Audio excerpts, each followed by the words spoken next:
Warning, the following episode contains spoilers from Black Panther and other Marvel movies, so if you haven't watched Black Panther, you shouldn't be listening to this.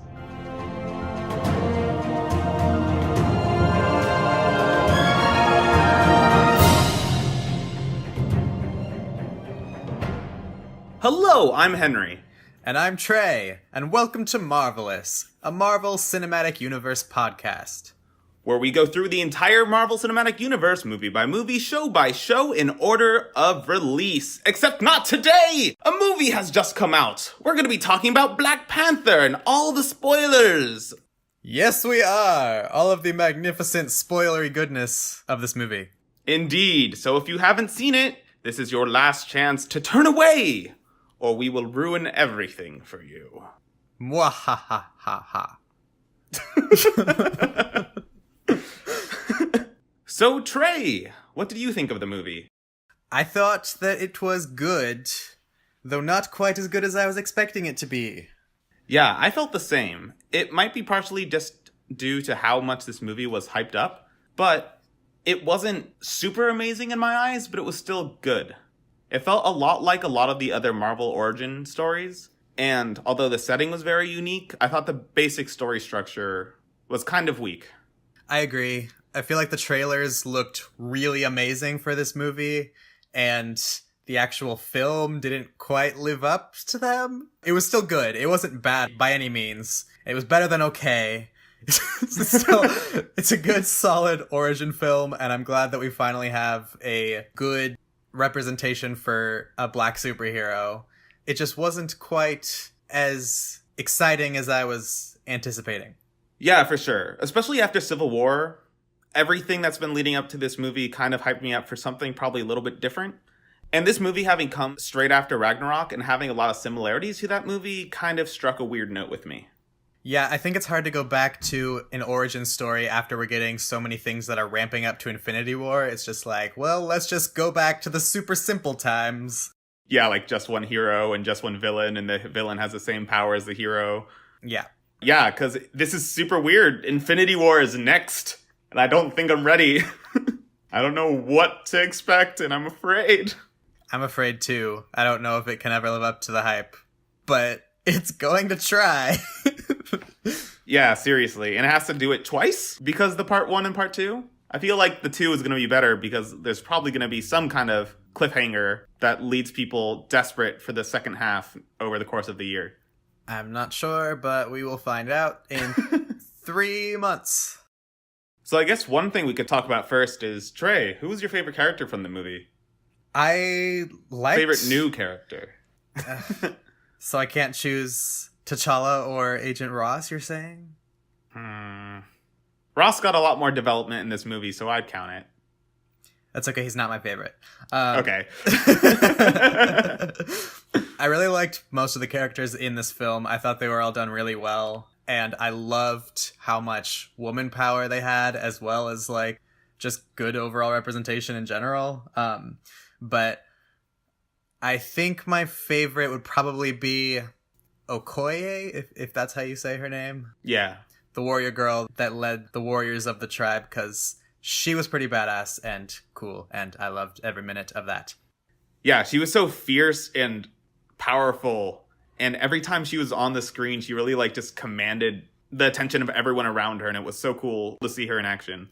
I know, and the spear thing, like, I didn't know you could be so cool with a spear, but she managed to do it, so... Yeah. So who is your favorite? My favorite is Shuri, because from the first scene that she appears when she's flipping off her brother T'Challa, to all of her techie whizziness, to her goofiness with the sneakers, she's just so funny, so cool, and I love every scene that she's in. And all the tech that they showed with her was so cool. Like, remotely operating all sorts of machines was so cool. Yeah, I agree. Shuri was pretty awesome guy or gal in the chair. Gal in the chair, I suppose. Yeah. It was also cool to see, like, a younger person being the one that's super smart and building all that techie stuff. Yeah, I'm not sure how old she's supposed to be, but I think I saw somewhere online that says she's 16 or something, like really young. She looks like she's that young. I figured she was, I don't know, 19 or something. But yeah, it was cool to see someone like her in action. Indeed. Another thing that I really love about this movie are the visuals. Yeah. Because I feel like the actual color palette might have been, like, wasn't as vibrant as I was expecting it to be, but the actual details of everyone's outfits and the scenery and all of the very culturally appropriate African stuff and the setting in general, everything about that was super stunning and cool. Yeah, the entire city was incredible. Like how it was all built around their technology. Like the maglev trams that were just going around on these streets that were covered in grass mostly, that people were just walking around. It seems like what a lot of people would envision a utopian future to be like. Plant life and grass everywhere. People living in a city that's like high tech and like nature at the same time. Yeah, which I believe I've seen online. People call it Afrofuturism. Yeah, I have seen that around also. So I guess all of these super high-tech technological advancements were all because of the Vibranium meteor that crashed into their land. Which, honestly, I'm surprised that a metal can do that much stuff. Yeah, as far as superhero logic and metals go, Vibranium seems to be kind of ridiculous on how many abilities it has. Like, for one, the name Vibranium, because, like Captain America's shield, it dampens all vibrations, seemed to be its only power originally. Then in Age of Ultron, we learned that it could interact with biomaterials to enhance and heal. And then now we have that again. And it seems that it can act as a superconductor as well. And all sorts of crazy magnetic technologies, I assume. Which, it's kind of extreme, but I like it a lot anyways. Yeah, and... Well, did we learn that Vibranium could heal, though, in Age of Ultron? Because we only saw that it bonded with bio-tissue to make Vision. I suppose not. I was just making a leap due to this movie and the bullet that General Ross takes. But if you could make a body out of it mixed with other materials, I'd assume it could heal. I don't know. Well, one's constructing... Yeah, you're right. I made too big of a leap. Yeah, but it was interesting to see that it could heal a massive injury that would kill someone. That surprises me, that it can just be like, well, it'll just meld with his spine and now he's gonna live and be fine. Yeah, I mean, I assume there was some surgery done, but they didn't show it at all, which I thought would have been cool to show how you do surgery with vibranium and to show that it's not just stick it in and it's fixed, because I assume that's not what happened. But I guess we'll never know unless it's in the deleted scenes. Yeah, though they did stick it in at first to temporarily fix it until they could fix it for real. Oh yeah, I forgot about that with the bead. Yeah. Though, another thing that I don't think you mentioned was that it also managed to interact with all of the plant life around them to create these plants that give people powers, which, like, Jesus, what can this metal not do? I did say interact with biomatter, but yeah, I didn't specifically mention the flowers that give the Black Panthers their power, which I wish they would go more in depth in. We're having a similar issue with the Thor movies where the lore is so deep and complex that they couldn't have gone into everything, but I want to know everything. Like, there are so many of those purple flowers that gave Black Panthers their powers. How many people can have the powers at once? In the movie, we saw at least 2. Why don't they all eat the flower? Yeah, I thought the same thing, because if they have that many flowers and they're all about making everyone a warrior, I'm surprised they don't use it on more people, that they save it only for the king or also the prince maybe, since T'Challa had it before he was king. I'm not really clear what the whole deal is with that. Yeah, the succession of the Black Panther was a little bit confusing, whether or not it has to be the king or not. Yep. But I guess we'll never find out since they burned all the flowers, so T'Challa's gonna be the last one, I guess. I'm guessing they have seeds or something, some other way to get them back, some hidden extra store of them. I would be surprised, because that lady was very afraid when he wanted to burn their entire supply of flowers. It could have just been because they take forever to grow, maybe even 1,000 years, but I bet they have a way to get more. I don't think we've seen the last Black Panther. Maybe, I guess. Though I'm curious about the drink that he takes to remove his power during his duels over who gets to be king. If that's the same flower or some partner flower, that would have been interesting to learn about also. Yeah, it's pretty interesting that they have a flower that can just remove it right before you get it back from a different flower. It could be the same. It could be you take the original flower and mix it with something. Yeah, I don't know. But maybe we'll find out someday. Maybe. Yeah, probably in Black Panther 2 we'll learn a little bit more. I don't think they're going to leave the lack of flowers out in the open like that. I think in Black Panther 2, even if they don't do anything with it, they'll explain that there are extra seeds or be like, yo, you're the last Black Panther. Make it count. I think we'll get that answer. Yeah, maybe. But aside from just the flower power, we also get his suit and all of its upgrades. It was really cool to see the upgrades that Suri was able to add, like the kinetic absorption and how he kept using it to do cool force blasts around him. It was amazing that it could all fit in one necklace. Yeah. Is that even realistic? It seems super thin, so I'm guessing yes. What, vibranium? The suit in general. I guess this is another one of the magical properties of vibranium, that it can fit inside of small things and then reform into a solid metal as a suit. Yeah. To be honest, I thought the effect of it was really cool. And it looks like in Infinity War, the Iron Man suit's going to be very similar to that. Yeah, I heard that as well. It was cool. It was cool to see the suit just kind of materialize like that, even though it's hard for me to comprehend how that would actually work scientifically. Nanomachines. All right. But not only that, he also has other gear like his EMP beads. I don't know if they're EMPs or not, because they were able to stop cars. And like the beads that were able to allow Suri to hack cars and take them over. That tech was super cool. That was crazy, for sure. Honestly, I think Suri taking over the car in the South Korean fight is my favorite part of the whole movie. That was just so cool. And having her just like assemble the car out of dust in her lab and drive it from there was just so cool. It's so creative and it was so interesting. I like it so much. Cool. That's my favorite scene of the movie. It was so crazy. Yeah, it was cool. I'm honestly not sure how I felt about the exploding of kinetic energy, though. I've always liked the energy absorb and push back kind of powers for some reason. They just really appeal to me. Like in X-Men First Class, one of the characters was able to do that, and that was really cool. I feel like he's like the suit and all of his abilities are already pretty powerful, so the addition of kinetic energy is like a little too OP, and is it really necessary? The whole thing with Vibranium is that it stops everything anyway, so now he can just shoot it back, essentially. Yeah. Which I think having a charge up force blast thing isn't that OP. Okay. It's pretty cool. I like how they did it. I like the purple aura before it shot off. So, anyways, I did want to go back to the beginning to talk about the myth there, because it's the first time they've done a myth in the beginning like that, aside from the Thor movies. I guess it seemed kind of strange, because I've never seen it done in any other movie besides Thor.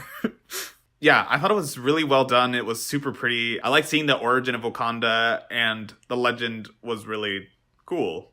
It was definitely interesting, though I do wish we'd gotten more about it, and it was like intermingled with more of the plot, because there was so much in that tiny little scene to unpack as to what the whole myth of this entire civilization is. Yeah, well, they were able to set up the 5 tribes, at least, and the origin of Vibranium on Earth. Indeed. Of course, just like Thor and just like Black Panther, I always want to know more, but I think it did a decent job for a first movie anyways. Indeed. And it was cool that we actually got to see where those other tribes are now with the High Council of Wakanda and the duels. You get to see all the tribes and how each one of them dresses differently and has a different color that signifies them. Yeah, and I guess it's cool that the separate tribe that I assumed would be the bad guy in the beginning because they were separate from Wakanda didn't actually turn out to be the bad guy. They ended up helping. Oh, the 5th tribe, the gorilla tribe? Yeah. Yeah, it was interesting how they were used in the second half of the movie, but I wasn't a huge fan of how they were used in the first half, with T'Challa fighting their champion in order to claim his throne. Because they used the exact same thing later with Killmonger, it just seemed like setup rather than like an important scene for the later movie in retrospect. I don't know. I just really wish they didn't do it twice. I feel like that was why they did it first, because it is showing you how it's supposed to happen later. I agree. It made the second fight stand out to me. I understand why they did it. I just wasn't a big fan of that choice. I mean, honestly, the entire duel thing for King, I think, is kind of ridiculous. Like, it can make sense with the tribes themselves, because these are all people who have been around, who have seen Wakanda through its entire lifespan and stuff. But when Killmonger comes in and is just like, I challenge you, even though I've been here for 5 seconds, we haven't talked at all, or like, you haven't even tried to calm me down in any sort of way. And because you feel kind of guilty that your dad abandoned me and killed my father, you're just going to accept and let me take the throne from you, like, really easily. It bothered me that it was that easy for someone who has never stepped foot in Wakanda to just take the throne. Yeah, especially because, like, what if someone just cheats and just kills the current king? Like, sure, they would die too, but that's a good way to kill a Black Panther or a king. Yeah, which I guess isn't a problem because Wakanda was never known to the outside world, aside from this guy, but... Yeah, and Claw. Yeah, I'm mad about T'Challa just, like, so easily accepting that situation and going into it with that. Yeah, and especially since he was so distracted and guilt-ridden because of what had happened with Killmonger in his childhood, he maybe should have known it wasn't the best time to fight right now. And also, he's so wise, why wouldn't he try to extend an olive branch first? And, like, I don't know, try to at least speak to him logically before just, oh, you're an outsider that just, like, really quickly came in and challenged me to the throne. Sure, why not? I mean, I think he was entirely convinced, correctly so, that Killmonger wasn't gonna take no for an answer. But I feel like continuing to hide who he was a weird choice. Because sure, his dad did something bad in the past, but why does that mean you can't try to make up for it now by accepting him? What I'm trying to say is, T'Challa accepted his challenge essentially to get rid of him again after he felt so guilty about what his father had did with abandoning him there in America. I don't know why he was hiding it so much. I suppose to protect his father's legacy? Like, I would have said who he was. You mean in the throne room when Killmonger was like, ask me who I am, and he didn't? Yeah. Because that was the only time he had to hide it. Why did he have to hide it? That was the only time even available in the movie for him that he wouldn't have said exactly what it was. And it came out like a minute later anyway. Well, it didn't come out from his lips. Yeah, I know. He tried to hide it. I was a little bit confused by that decision. I agree, but I was kind of confused with the decision for this whole part of the movie. So. Fair enough. Because then we get, like, even the outcome of this duel would be he gets beat, or like one of them dies, or I guess submits. Or surrenders, yeah. I don't know. I don't see this being a great way to settle this matter. Yeah. Well, now that we've brought up Killmonger, and I feel like we might get ahead of ourselves and not talk about the beginning of the movie. Should we talk a little bit about that now? What about it?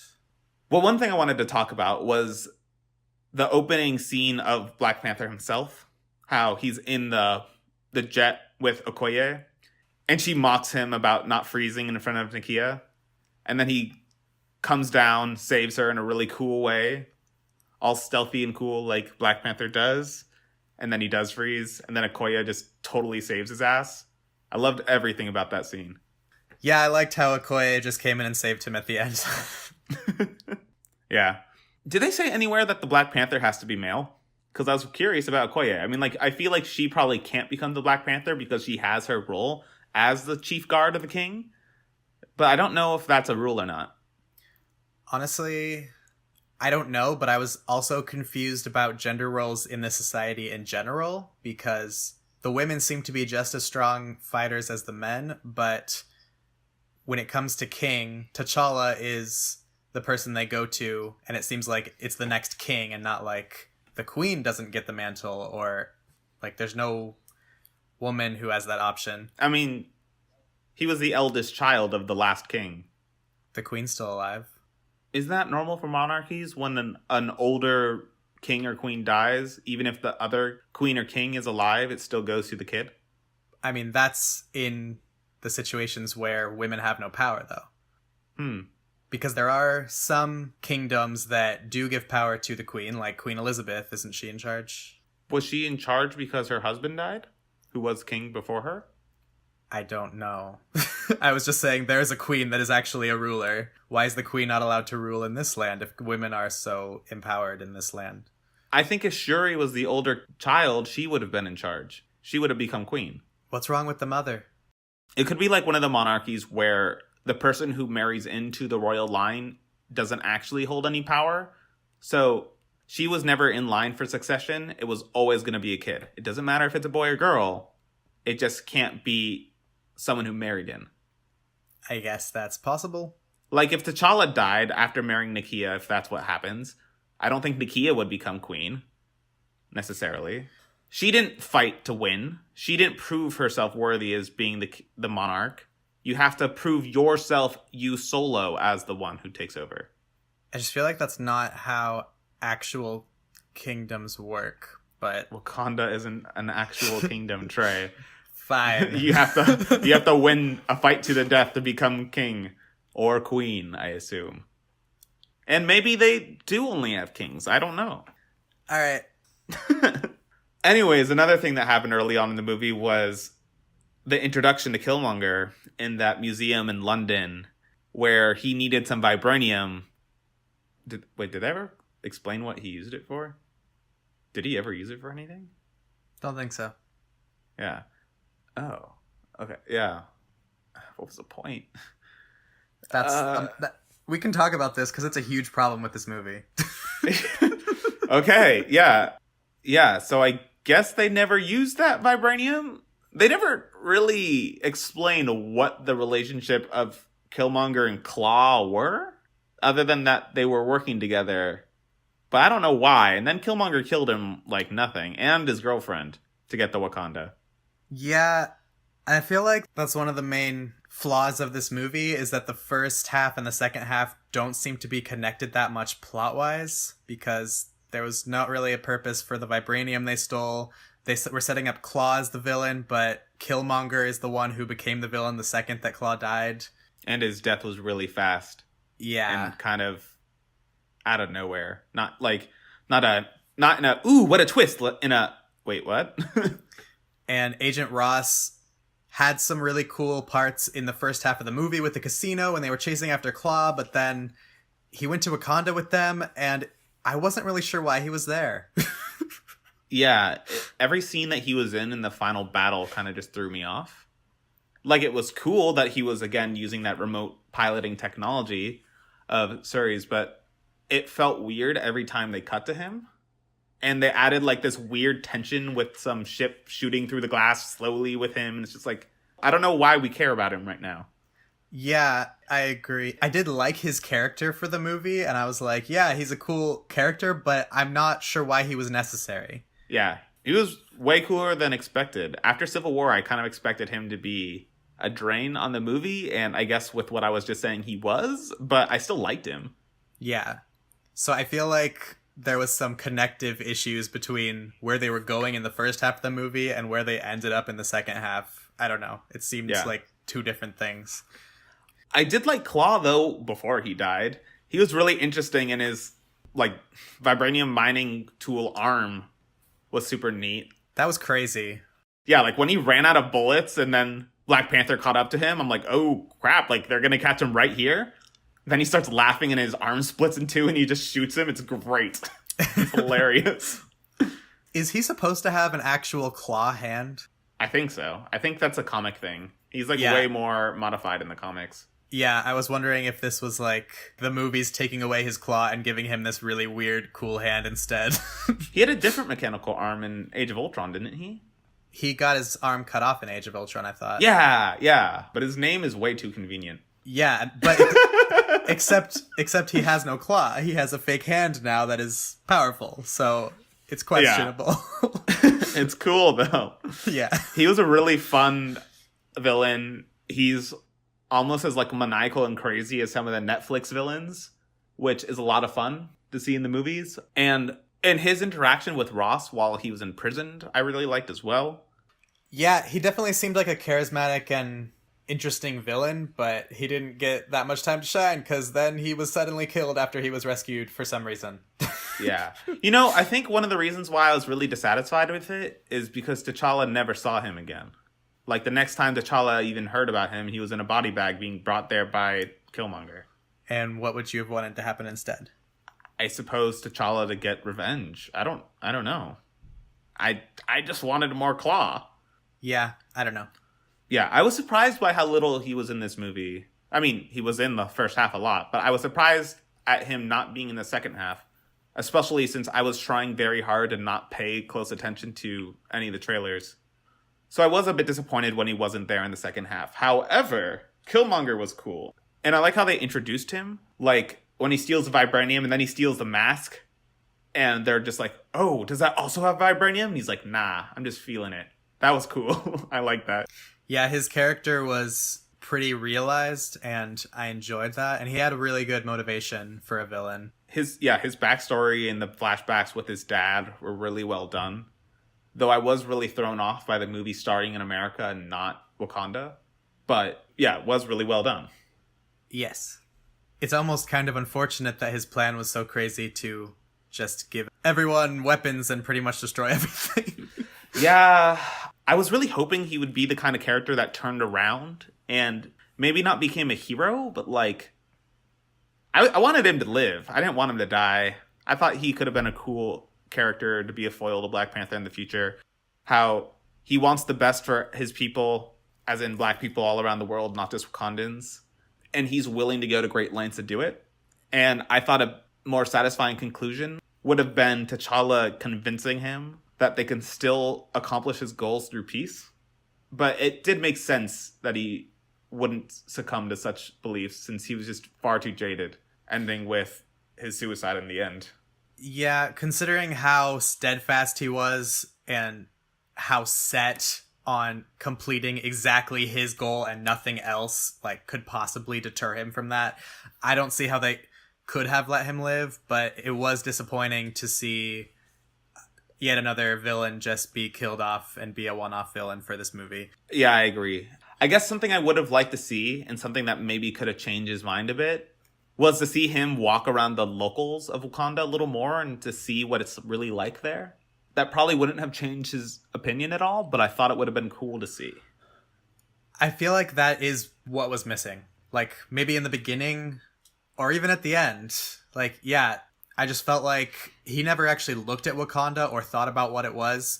He was just so intent on, everything about Wakanda is wrong and it's not doing this specific thing, so I'm just going to go in and change shit up and become king and go after this specific thing and not actually care about Wakanda at all in general, or the people, or anything.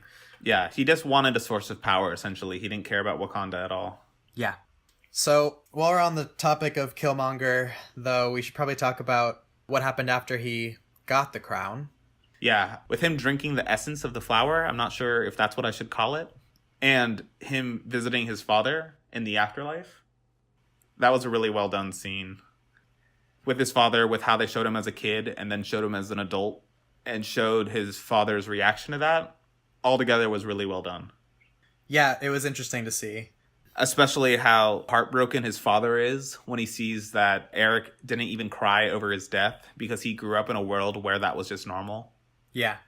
And his father just deeply regrets not taking him to Wakanda sooner. Though I was surprised that he didn't see other... Well, I guess not surprised, but I was wondering what he was going to see when he got the visions, because I thought that it was like getting in touch with the past Black Panthers. That's what I thought too, and I think it's what the comics do, but I don't know. It was kind of confusing, and I really wish we got more answers about it.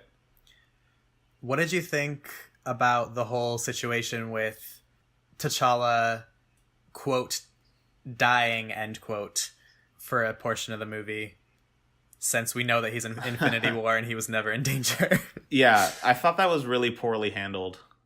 In one way, I'm kind of happy they didn't show him having survived really quickly, because that would have kind of ruined the drama of the end of the duel. But on the other hand, we obviously know he's fine. Like, this is the origin story of a superhero movie. He's going to be perfectly fine and be back in action with no issues for the final fight. It didn't seem like a good idea. Not to mention the Infinity War trailer is literally playing before this movie. And the Infinity War trailer doesn't even show Black Panther. It shows all the Wakandan military all at once. Yeah, with Black Panther. Yeah, but my point is, it's not like, oh, maybe he's exiled. No, like, he's totally king again. Yeah. It just seemed like a poor decision in a movie where he's so obviously going to be totally fine. Yeah, I agree. It took me out of the movie, and I didn't like it. I didn't think that it would have been bad if they showed him surviving quickly, because I could see them, like, cutting to him being washed up somewhere or whatever without taking away from the dramatic impact, because we did know that he was going to be fine. True. I guess in a vacuum I wouldn't have wanted it, but in this movie I would have. Though it would have possibly spoiled the twist that he was rescued by the Fifth Tribe all along. And I did like their trip to the Fifth Tribe because it was cool to see how they live. And I really liked the personality of the leader. Like when he told Ross to shut up because they'll feed him to his children, and then jokes about being vegetarians. I thought that was really funny. Yeah, it was funny. And it was interesting to see. Yeah. He had a really like serious and funny air about him the entire time he was on screen. Well, I don't know if I should say funny, but like humorous, I guess. And it kind of reminds me of characters like that or famous characters from Pacific Islander lore. I liked it a lot. Like an intimidating big guy that you can just feel the spirit from. I agree, but this part of the movie also sets up things that don't feel like they get developed enough to get a payoff. Like when Nakia goes to Okoye and asks her to go with them to fight with them against the new king and make a stand. And Okoye decides that she's going to be loyal to the crown, but then in the final battle, it felt like a really quick turnaround of like 5 seconds. I don't know. Like in this scene, she's loyal to the crown, but then the next time we see her, she's like, oh, well, I'm not loyal to him anymore. I'm loyal to TChalla. I really liked and appreciated that first scene with her when she talked about being completely loyal to the crown and respecting the traditions of her people. I thought that was really cool and powerful and is not the kind of response you see from many characters in many movies. I thought her turning against Killmonger was pretty reasonable later on in that point of the movie because it was true. T'Challa had never conceded or died in their previous duel, and Killmonger clearly didn't respect traditions at all. And he killed someone, but I can't remember who. So I thought her turnaround was understandable. I think it's understandable, but I feel like there was no point in having her be loyal to the crown if literally the next second you see her, she's turning against the crown. There was no setup and there was no payoff. I'm not sure what the point of that was at all. It was strange. Though I did love seeing her and 3 of the members of her group all fighting together in like perfect synchronization. I thought that was really badass. But yeah, the entire final fight seemed a little bit off and weird, and people didn't really have good motivations to fight. Yeah. Like, Wakabi being the leader of the believers in Killmonger seemed a little ridiculous since Black Panther tried to catch Claw and failed, and then the next day he betrays them all. One of his first acts of King was to try to catch this guy, and he immediately betrays T'Challa just because he failed once. T'Challa didn't even get a chance to explain what happened yet. In fact, I don't know why he didn't. He could say, we did capture Claw, but another group broke him out of prison before we could stop him. I completely agree, and Wakabi being so gung-ho about following Killmonger's vision, no matter who Killmonger kills, and despite the fact that it would be, like, unleash violence upon the entire world, even though... and also just saying... essentially screw you to all of their traditions because T'Challa and the challenge isn't even over. So like, why are you suddenly just deciding that you're so behind Killmonger to the point that you will go attack T'Challa and ignore all the traditions and everything? It felt really weird and not developed enough, and I didn't like it. Yeah, it was really rushed. I felt like they wanted this epic battle scene at the end to show off their cool tech, like their like force field or laser shields, whatever you want to call them, and battle rhinos, which were cool but didn't really make sense when they have like super cool jets and stuff. It all felt a bit hollow, I guess is how I would describe it. Since it was so rushed, it didn't feel necessary or right. Yeah. And I feel like this could have been a really cool battle scene. And like parts of it were still pretty cool. Yeah, for sure. But I feel like there's a whole like missing middle section of the movie. Whereas if they had another hour to this movie where they were setting all this stuff up, then maybe it could have been a great payoff and a great battle scene. But they didn't have that. That's a good way to put it. I kind of wish the stuff with Claw was the end game of this movie. And the stuff with Killmonger was Black Panther 2. I agree. Because then also we would have had a lot more chance to explore Wakanda and to learn more about why they haven't been more protective of the outside world. Because Wakabi does bring up a good point that if they don't take the charge of the whole world now, they might not get a chance to because the rest of the world's technology is catching up to them. Yeah. Like, it would have been cool to show rising sentiment of wanting to take over the rest of the world or remain in power or something first before there's a giant civil war. And that was actually one of the thoughts that I had during the movie. Once Killmonger took over the throne, I was thinking, like, we haven't really seen Black Panther be in control of the throne and doing normal Black Panther things, so this feels like a sequel to me already. Like, a sequel move is to subvert everything, not an origin story move. That's a really good way to put it. This movie just felt like two halves without a cohesive whole as much and just left me a little unsatisfied. Yeah. I still liked it a lot, but I wish it was more. I agree. And then just one last thing, my second point of tying this into the gorilla tribe and when they visited them is that T'Challa asked the gorilla tribe for help and they flat out said, no, like, we're not part of you. And T'Challa made an argument as to how they were part of them, but then they're still like, no, we're not going to help. But then they show up during the battle anyway with no real explanation as to why they changed their minds or why they decided to help. And I feel like that's kind of on par with all the other motivations in this fight, is that none of them were really clear. Yeah, like trying to get an aid of a previous rival faction and then them coming in at the last minute is pretty common in a lot of stories, but it didn't sit right with me in this movie. Although it was really cool to see M'Baku and the Gorilla Tribe fight with basically just rods and staffs. Yeah. Though I couldn't tell if some of their weapons were enhanced by Vibranium or not, but it was cool to see how primal they were and how effective they were anyways. Do you think their spears were Vibranium? Did they even have spears? I just remember them having like staffs with like spheres on the ends of them. I met everyone, like Okoye and everything. All the spears. Oh, yeah, I'm assuming all of their weapons were super enhanced. And it also really makes me want to see a fight between Asgardians and Wakandans, because that sounds really cool. Oh my gosh, that would be so cool. It's really strange that this movie takes place on Earth, but everything about it seems to be a lot like Thor movies. This is the first time we have any movies that are like really like Thor movies. Yeah. And something I meant to mention before, but we kind of jumped around it, was how this movie had a lot of similarities with Ragnarok, which was weird. Like, the father of our hero, the previous king, who everyone thought was honorable and perfect, did something evil, and essentially led to one of their family members being exiled from the rest of their group. And then the exiled family member comes back to reclaim the throne.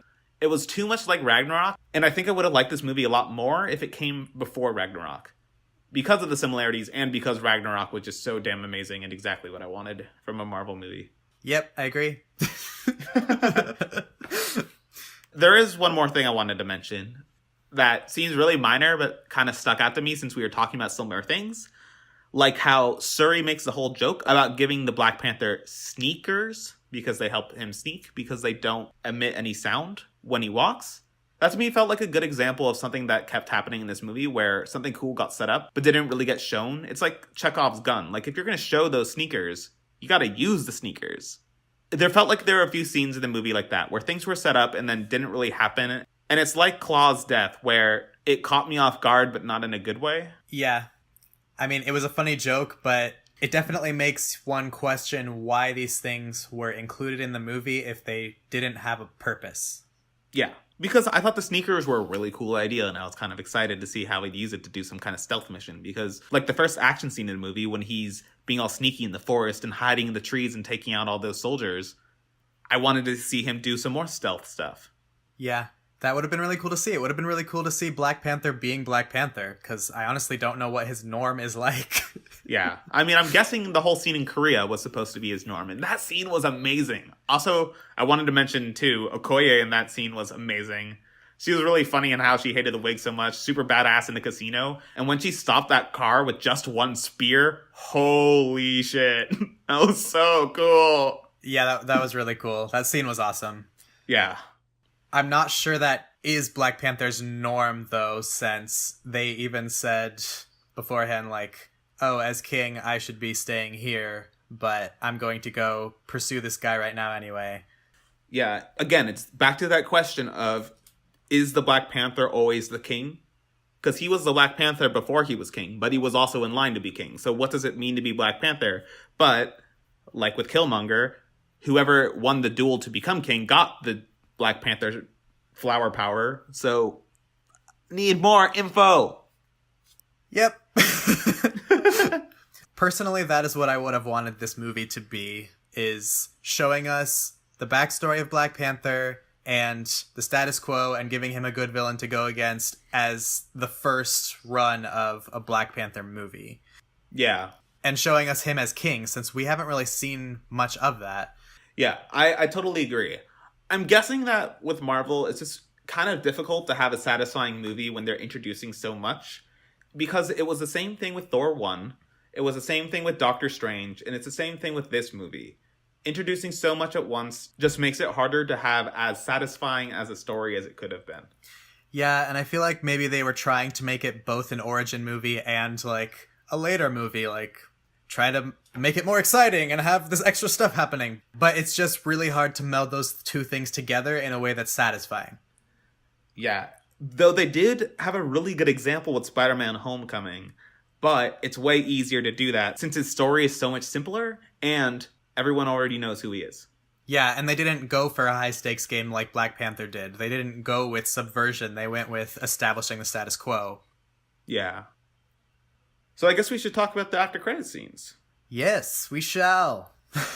So the first one is T'Challa addressing the UN about supporting the rest of the world with outreach.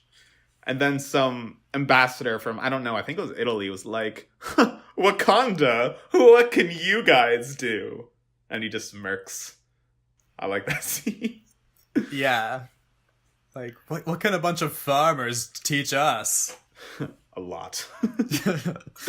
The one issue I have with that kind of scene and something like the what are those kind of scenes are, it seems weird to me when they meld current history with their history when their history would obviously be so much different at this point. Like, if now the rest of the world is going to have Wakandan level technology, I mean, they're not going to, because I don't believe that the MCU is going to edit all of Earth to suddenly have maglev trains everywhere. I mean, but they still use jokes from our world. It seems odd. What's the joke from our world? What are those? Is one example. How is that a joke from our world? It's a meme. Oh. Yeah, there are a lot of people that were surprised that that joke was in the movie because they're like, oh my god, that's so a few years ago. But people forget this movie takes place in 2016. I don't know memes at all, so I did not know that that was meant to be a reference. I never watched whatever the source of this meme was, but I kept hearing people do it, and it was annoying. Oh, that's something we didn't talk about, though. This movie's supposed to take place, like, a week or two after Civil War. Yeah. So it takes place before Spider-Man. Yes. Technically concurrently? No.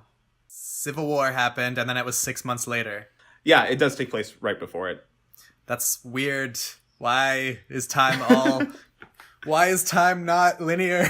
Blame Sony. It's gonna get even stranger with Captain Marvel. And Ant-Man and the Wasp also might take place before Civil War. I mean, before Infinity War?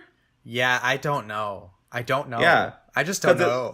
Yeah, from trailers, it looks like Ant-Man and the Wasp takes place right after he is freed from the raft, the super prison that they put him in Civil War. And then he's in house arrest, and then he breaks out with the Wasp. So I'm guessing it's right after also. It's entirely possible, but since this was only a teaser, that they might just encompass that part in the movie and then go to a time jump. I honestly don't know. Me neither, but I doubt it because it feels like it would be weird to have an Ant-Man Wasp style movie of like light humor and stuff right after Infinity War, but take place after it. I don't know. It really depends on how they're splitting Infinity War in half. Yeah. Like, are they directly connected or not? Anyways, back to the end scene. I have seen a few comments that I agree with saying that this seems like it should be attached to the main movie as the last scene rather than an end scene after the first set of credits. I agree, and it was weird that one of the last real scenes was the romance of T'Challa and Nakia blooming again, because I didn't really feel it that much in the movie. It kind of seemed a little out of nowhere. Like, it was acceptable because they were, like, exes that were only apart due to the world they were dealing with, and they really did want to be together, but I feel like we didn't get enough interaction between them to justify that scene. Yeah, it was acceptable because they do have a past history of romance that we haven't seen. But yeah, I mean, it wasn't necessary, but sure, I don't mind it, so whatever. Yeah. But another thing that this end scene presents is that Wakanda is now opening their tech to the entire world, which is a huge deal that I'm not sure should actually happen. Like, I understand, I completely get them wanting to help disenfranchised youth and people who are oppressed and all of that, help them overcome the systematic oppression, but actually opening this to governments is a completely different thing, because it's like, let me just arm all of these governments with this super high technology which won't actually help the oppressed people. I agree. Like, it would have made much more sense for them to be like, all right, we're going to go help all of the other nations of Africa and set up schools and stuff like they did in the actual end scene in Oakland. It's not a school, it's an outreach center for Wakandan. Well, the outreach center and a whole bunch of stuff. It seemed weird, although it just made me think back to the Infinity War trailer, and that explains a little bit more about Tony Stark's apparently modular suit that was like creeping up on him. Maybe it has vibranium in it now. Yeah, that's possible. But yeah, it just seems like something they would want to control a lot more closely, considering they've been hiding this technology for centuries, because if anyone else gets their hands on it, they could cause mass destruction. Whereas now they're just like, well, free for all, instead of let's actually help people with this. Yeah. Black Panther 2, America invades Wakanda. For justice, to free the troubled people. Yeah. I don't know. Yeah, it felt a bit weird, and I feel like we won't really understand the repercussions of their actions until either Infinity War or Black Panther 2. I'm guessing that they are going to limit it pretty severely, but I don't know. Yeah, I'm guessing they must have to put severe limits on it. It's just hard to think of after seeing this scene where he basically outs themselves to everyone, because anyone could come try and take that stuff now. Yeah. Anyways, second end scene, we get a cameo from Bucky Barnes. Oh my, he is now the White Wolf. Which I was definitely expecting to see him in this movie, so I was pretty much expecting that he would show up in the end scene at this point, because it was the only time left. Yeah, the first broken white boy. Yeah, but it does show us that he's already unfrozen, since in Civil War they were going to freeze him until he could overcome the brainwashing. Yeah, I think it's assumed that Shuri made really quick work of him. So you think she just undid the brainwashing stuff so he's not troubled anymore with it? I think that's part of it, and him living with a tribe is like a therapeutic treatment for him. Yeah, it's interesting. I guess he's just in the ground level of Wakanda then? Yeah, I've heard that them calling him the White Wolf has something to do with him acting as a Wakandan war dog or agent, whatever they're called, in the future. Though I don't know if they're really going to delve into that too much. And by the time Infinity War rolls around, since there isn't any other chance, and we're going to see him in action in that movie. Interesting. Yeah. That was one thing that really threw me off in this movie, because I feel like in the modern MCU movies, ever since Phase 1, we've had a lot heavier of cameos. And aside from Ross, which I hardly count since he's not a hero, waiting to have another hero show up until the second after credit scene was kind of surprising. Yeah. Well, I guess that wraps up our episode. Indeed, I believe it does. So, if you want to follow us on social media, you can find us on Facebook and Twitter at MarvelousMCU. You can follow us on Instagram at MarvelousMCUPodcast, and you can send us an email at marvelousmcupodcast@gmail.com. And wherever you listen to this podcast, please like and rate and leave a comment. Anything you can do to help us spread the podcast is a lot of help. And we now have a Patreon page, so if you like this podcast and you want to help us stay alive and continue podcasting forever, then please go to patreon.com/marvelousmcu. Any amount is appreciated, even something as small as $1. So thanks for listening, and we hope you'll tune in next time when we return to Agents of S.H.I.E.L.D. Season 1, Episodes 14 through 16.